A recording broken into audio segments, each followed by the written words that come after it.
আজকাল আমরা বেশিরভাগ মানুষ চাঁদ তালাশ করি ফেসবুকে, সোশ্যাল মিডিয়াতে। আমরা ফেসবুক বা সোশ্যাল মিডিয়া থেকে নিউজ নিতেই পারি, কিন্তু আমার একজন মুসলমান হিসাবে কর্তব্য হলো আমি পশ্চিম আকাশে শাবানের শেষ দিবসে চাঁদ তালাশ করব। আমরা যদি চাঁদ তালাশ না করি, আমরা যদি চাঁদ না দেখি, তাহলে চাঁদ দেখা কমিটি কিভাবে তারা চাঁদ উঠার সংবাদ ঘোষণা করবে? অতএব চাঁদ দেখার যে আমল, সেটি আমাদের সমাজ থেকে যে বিলুপ্ত হয়ে গেছে, সে আমলটাকে আমাদের আবার পুনর্জীবন দিতে হবে। প্রতিটি পাড়ায় মহল্লায় আমরা আনন্দ উৎসবের সাথে রমাদানের চাঁদ তালাশ করব এবং ঈদুল ফিতরের জন্য, অন্যান্য মাসের জন্য আমরা চাঁদ তালাশ করব। কেউ যদি চাঁদ না দেখে একটা এলাকাতে, তাহলে সবাই গুনাহগার হবে।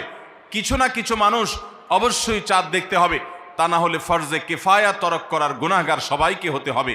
অতএব রমজানের প্রথম আমল হলো শাবানের শেষ দিবসে আমরা পশ্চিম আকাশে সন্ধ্যায় চাঁদ তালাশ করব।